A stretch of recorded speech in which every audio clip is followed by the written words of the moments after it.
हिंदुस्तान के मेरे भाइयों और बहनों, मैं जी.एस. सचदेवा हिंदू राज टाइम्स में अपने विचार समय समय पर व्यक्त करता रहता हूँ। मैं उन चीज़ों को भी लेता हूँ जो जिन पर आपका कभी ध्यान नहीं गया। हिंदू हमेशा से हिंदुस्तान में द्रविड़ की ज़िंदगी, परेशानी की ज़िंदगी, एक कमज़ोर व्यक्तित्व की ज़िंदगी जीता रहा है। पिछले कांग्रेस का जो इतिहास रहा, परिवार का जो इतिहास रहा, जो 1947 में देश आज़ाद हुआ, उस समय पीछे जो हमारे मेंबर ऑफ पार्लियामेंट कांग्रेस के थे, खड़गे जी, उन्होंने बोला था कि नेताजी सुभाष चंद्र बोस और वीर सावरकर आतंकवादी हैं। ये फैलाया गया। छोटे बोने आदमियों को, जिनका व्यक्तित्व आज हिंदुस्तान का सारा समाज, जनता, युवक जानते हैं कि कौन कितना बड़ा है, किसका व्यक्तित्व क्या था, कौन महापुरुष था, सब समझ आ रहा है धीरे धीरे। हिंदुओं को तब समझ आ रहा है जब उनको बताया जा रहा है, क्योंकि संस्कृति में, हिंदू संस्कृति को पढ़ने की वेद व्यास के बाद आपको पढ़ने का समय नहीं लगा, आपने अध्ययन नहीं किया। हिंदू जो है जात पात में बटा रहा, ईर्ष्या द्वेष में, ब्राह्मण, वैश्य, शूद्र, जनजातियाँ, गरीब अमीर के चक्कर में ये सारा जो माहौल था, वातावरण दूषित होता चला गया। हिंदुओं को अपने हिंदुत्व के प्रति प्रेरणा देने वाला कोई नहीं था। इस कारण से ये इतिहास, महापुरुषों का इतिहास दबा रह गया। मैं आपको ये बताता हूँ, खड़गे जी ने तो ये कह दिया और उन्होंने ये कहा कि देश के आज़ाद कराने में सिर्फ जवाहरलाल नेहरू की भूमिका थी, जो सरासर गलत है। ये आज का समाज सब जानता है किसकी भूमिका थी, किसकी नहीं थी। छोटे बोनों को अगर एक झूठ फैलाकर कुछ समय तक तो भ्रमित किया जा सकता है, लेकिन वास्तविक सच्चाई को ना तो आज तक कोई छुपा सका। सत्य हमेशा सत्य रहता है। सत्य का रास्ता हमेशा सबके लिए अनुकूल है, एक पारदर्शी है, एक परमेश्वर की तरफ ले जाने वाला एक मार्ग है। मैं आपको आज महात्मा गांधी, जिनको राष्ट्रपिता कहा करते थे, लोग कहते हैं कि अहिंसा के पुजारी थे, लेकिन अहिंसा एक सीमा तक जो है वो अच्छी लगती है। जब भी कोई चीज़ भी, कोई वस्तु, कोई उद्देश्य, कोई विशेष अंक, कोई तथ्य सीमा से बढ़ जाता है, चाहे वो आपका क्रोध हो, चाहे आपकी कोई इच्छा हो, जब इच्छाएं बढ़ जाती हैं, क्रोध बढ़ जाता है, द्वेष बढ़ जाता है, जब अपनी वो सीमा लांघ लेता है तो अनिष्ट होना स्वाभाविक है।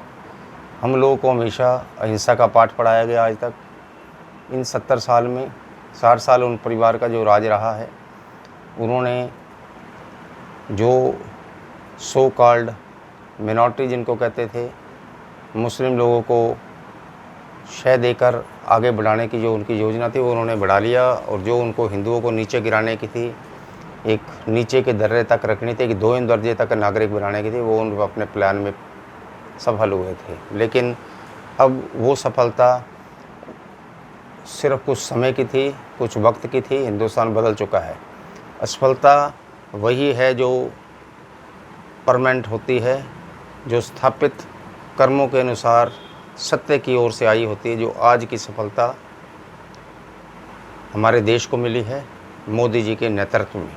दूसरी बात, मैं, हो सकता है कि मेरे इस वक्तव्य का जो आज मैं दे रहा हूँ, इसको मैं सीरीज़ में दूंगा।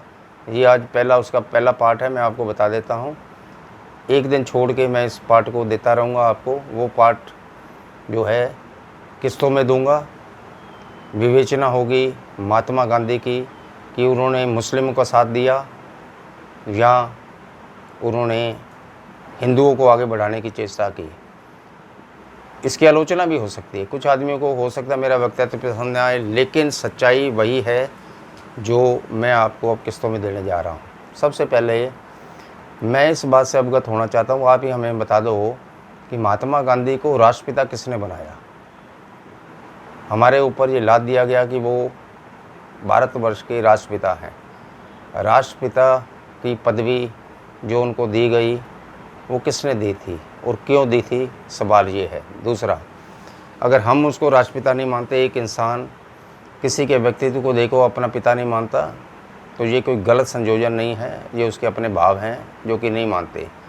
अच्छाई और बुराई किसी इंसान को एक महापुरुष बना देती है, किसी को राक्षस, किसी को दोयम दर्जे का, किसी को समाज में नीचे की ओर ले आती है। अब मैं आपको उन चीज़ से अवगत करा रहा हूँ जो पहला पार्ट है इसका। ये बात उस महापुरुष की है, स्वामी श्रद्धानंद, जो समाज सुधारक थे, राजनीति थी, महात्मा गांधी के संपर्क में आए। ऐसे जो अंग्रेज़ों के विरुद्ध महात्मा गांधी ने असहयोग आंदोलन किया, उनका सहयोग नहीं किया, बड़ी मात्रा में हुआ। हिंदू पूरे जो है हिंदू मुसलमान सारे साथ थे उस समय के हिसाब से महात्मा गांधी के साथ। लेकिन स्वामी श्रद्धानंद ने क्या किया, जो बाद में डॉक्टर भीमराव अंबेडकर में, हमारे बाला साहब भीमराव अंबेडकर ने अपनी किताब जो लिखी है, जो अभी पीछे आई है, उसको पढ़ना चाहिए आपको। उसमें स्पष्ट तौर के ऊपर जो वादिता उन्होंने दी है, जो वक्तव्य उन्होंने पेश किए हैं, वो 100% बिल्कुल सही हैं। उनमें उन्होंने साफ तौर के ऊपर चीज़ें लिखी हैं, जो उसके बाद बाबा भीमराव अंबेडकर को मेरे हिसाब से उस समय राष्ट्रपिता की पदवी मिलनी चाहिए थी, जो कि महात्मा गांधी को दी गई। अब आ जाओ जिस मैं बात कर रहा हूँ, 1920 में जब एक मुस्लिम लोग हिंदुओं का धर्मांतरण कर रहे थे, जो कि बाद में भीमराव अंबेडकर ने भी इस मुद्दे पे काफ़ी प्रश्न उठाए थे और इस बात की काफ़ी आलोचना की थी, उसके बिल्कुल विरुद्ध थे। जवाहरलाल नेहरू के बिल्कुल वो विरुद्ध थे, लेकिन महात्मा गांधी के क्योंकि साथ भीमराव अंबेडकर भी थे, उनके साथ रहे, चाहे उनकी आपस में बनती नहीं थी विचारों का जो है संयोजन महात्मा गांधी और भीमराव अंबेडकर में कभी नहीं रहा। दूसरी बात, स्वामी श्रद्धानंद की चीज़ से मैं शुरू करता हूँ। 1920 में इन्होंने 18,000 जो धर्मांतरण के अंतर्गत मुसलमान बन गए थे, उनको अपने हिंदुओं को ओर लाने में उन्होंने प्रयास किए और उसमें वो सफल भी हुए। इस बात की जो थी उनको बड़ी परेशानी होने लग गई मुसलमानों को उस वक़्त में।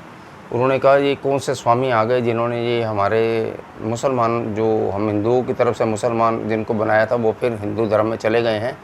तो ये एक उनको इस बात के लिए बहुत द्वेष था, इसीलिए वो उसके बिल्कुल विरुद्ध हो गए थे। और मुसलमानों ने जब हिंदुओं को धर्मांतरण कर लिया, जब वो वापस में हिंदुओं की तरफ अपनी तरफ आ रहे थे, तो उस बात का उनको मुसलमानों को दुख था। इसी वजह से उस जमात ने सारी चीज़ों का ये करके ये किया कि चांदनी चौक में 1990 में ये दिन है 23 दिसंबर 1926 में चांदनी चौक में स्वामी श्रद्धानंद, जो उस समय काफ़ी कमज़ोर हो चुके थे, अपने घर में बैठे थे और जो उनके सहपाठी थे, सहायक थे, उन्होंने आके एक पर्ची उनको दी स्वामी श्रद्धानंद को कि कोई आगंतुक जो है, कोई मेहमान आपसे मिलना चाहता है। तो उस समय जबकि वो ठीक नहीं थे, उसके बावजूद भी उनको आने के लिए बुला दिया गया। जब वो कमरे में पहुंचा तो उसने, वो नाम था सबसे पहला आतंकवादी मुसलमानों का अब्दुल रशीद ने देसी कट्टे से गोली मार के स्वामी श्रद्धानंद को, हमारे हिंदू के जो व्यक्ति थे, जो अच्छा काम कर रहे थे, उनको मौत की नींद सुला दिया। ये पहला आतंकवादी मुसलमानों का अब्दुल रशीद था। 1926 में स्वामी श्रद्धानंद की जब हत्या हुई, तो ये मैं आपको बताना चाह रहा हूँ कि स्वामी श्रद्धानंद ने ही मोहनदास करमचंद गांधी, जो महात्मा गांधी का नाम था, तो जो महात्मा की उपाधि थी उनको देने वाले भी स्वामी श्रद्धानंद थे। अब आओ आगे, जब अब्दुल रशीद ने इनकी हत्या कर दी, तो उसके बाद उन्होंने क्यों हत्या की, क्योंकि वो जागृत कर रहा था हिंदुओं को। हिंदुओं को जागृत करना मुसलमानों को रास नहीं आया। देवबंद उत्तर प्रदेश में उस समय यूनाइटेड प्रोविंस था, जो बाद में अब उत्तर प्रदेश जिसको कहा जाता है। उनमें से ज़्यादातर हिंदू जो थे, जो धर्मांतरण में परिवर्तन हो गए थे, वो इस तरफ आ गए थे और करवाने वाले थे स्वामी श्रद्धानंद। खैर, स्वामी श्रद्धानंद की हत्या के बाद जो उनकी शुरुआत, एक आतंकवादी ग्रुप की शुरुआत वहाँ से हो चुकी थी, उसको जब कोर्ट में ले जाया गया, उसको फांसी की सज़ा दी गई, तो वहाँ पे जो मौलाना जी आपके थे, जो उनके वकील थे असफ अली, जिसके नाम पे असफ अली रोड है, जो उनके वकील थे, बचा नहीं पाए उसको।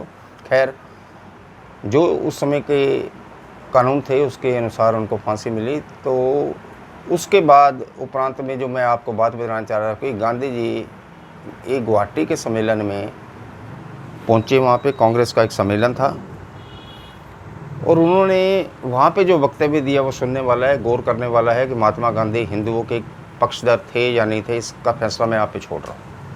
उन्होंने ये कहा कि कोई भी इंसान किसी की हत्या करता है तो सारे जात को, धर्म को बुरा नहीं कहना चाहिए। तो ये किसने कहा? महात्मा गांधी ने अब्दुल रशीद के बारे में, जो कि गलत था। दूसरा, वो ये कहते थे कि मैं इनकी जो अब्दुल रशीद की पैरवी करना चाहता हूँ, वकालत करना चाहता हूँ। किसकी करना चाहते थे गांधी जी? आप अब्दुल रशीद की। तो आपके हिंदुओं के साथ वो कहाँ से हो गए? एक बात मैं आपको इस बात पे अब आज का फर्स्ट पार्ट ख़त्म करता हूँ। इसकी शुरुआत मैंने कर दी है कि महात्मा गांधी को राष्ट्रपिता बनाने वाले, उनको ये उपाधि देने वाले कांग्रेस थी। अपने स्वार्थ के लिए उन्होंने राष्ट्रपिता बनाया, हमारे के ऊपर लादा गया। आज हिंदू, क्योंकि हिंदुओं को पूरी चीज़ों का ज्ञान नहीं है, मैं शुरुआत कर दी है आज। इसमें आलोचनात्मक तत्व कुछ हो सकते हैं इस मुद्दे के कि कोई आदमी कैसे किसी को राष्ट्रपति, जो राष्ट्रपिता बने, उसको उसकी उपाधि से, मैं किसी की उपाधि से, किसी को मेरे कहने से वो उपाधि, महात्मा गांधी जो स्वर्ग सिधार गए तो उनकी उपाधि जाने वाले नहीं, खतरे में नहीं है। मैं ये कहना चाह रहा हूँ, भीमराव अम्बेडकर को भी राष्ट्रपिता की उपाधि मिल सकती थी, और भी हैं। खैर, छोड़ो इन बात को। हमें ना तो राजनीति से मतलब है, हमें उस इतिहास से मतलब है जो कि हिंदुओं के साथ गलत हुआ। क्योंकि मैं हिंदुओं के पक्ष में हमेशा से बोलता हूँ, बोलता रहूँगा, क्योंकि जो मेरा सपना हिंदू राष्ट्र बनाने का है, भारत को, वो बनना चाहिए, बनेगा 2027 से पहले बनेगा। ये मैं आज आपको बता दिया। आगे आने वाले समय में ऐसे ही वक्तव्य में महात्मा गांधी के, आपको उनके जो काम उन्होंने करे, वो कितने हिंदुओं के, आज उस समय को छोड़ दो, आज वो कहाँ स्टीक बैठते हैं, इसका विश्लेषण करने का समय आ चुका है। वो मैं आपको कुछ बातें, जब देश आज़ाद हुआ, मुसलमानों ने जब हिंदुओं को काट के यहाँ भेजा, तो महात्मा गांधी ने क्या किया, अगले वक्त में दूंगा। मैं आपको बता चुका हूँ, एक दिन छोड़ के, यानी आज 16 मई है, तो 18 मई को मैं एक वीडियो और लोड करूँगा। इसके जो आपके आगे धारावाहिक के रूप में मैं आपको देता रहूँगा, जब तक कि महात्मा गांधी की पूरी जीवनी मैं आपके सामने, उनके कार्यों का लेखा जोखा मैं आप तक नहीं पहुंचा दूं। जय हिंद, जय भारत। ओम हरि ओम, हरि ओम।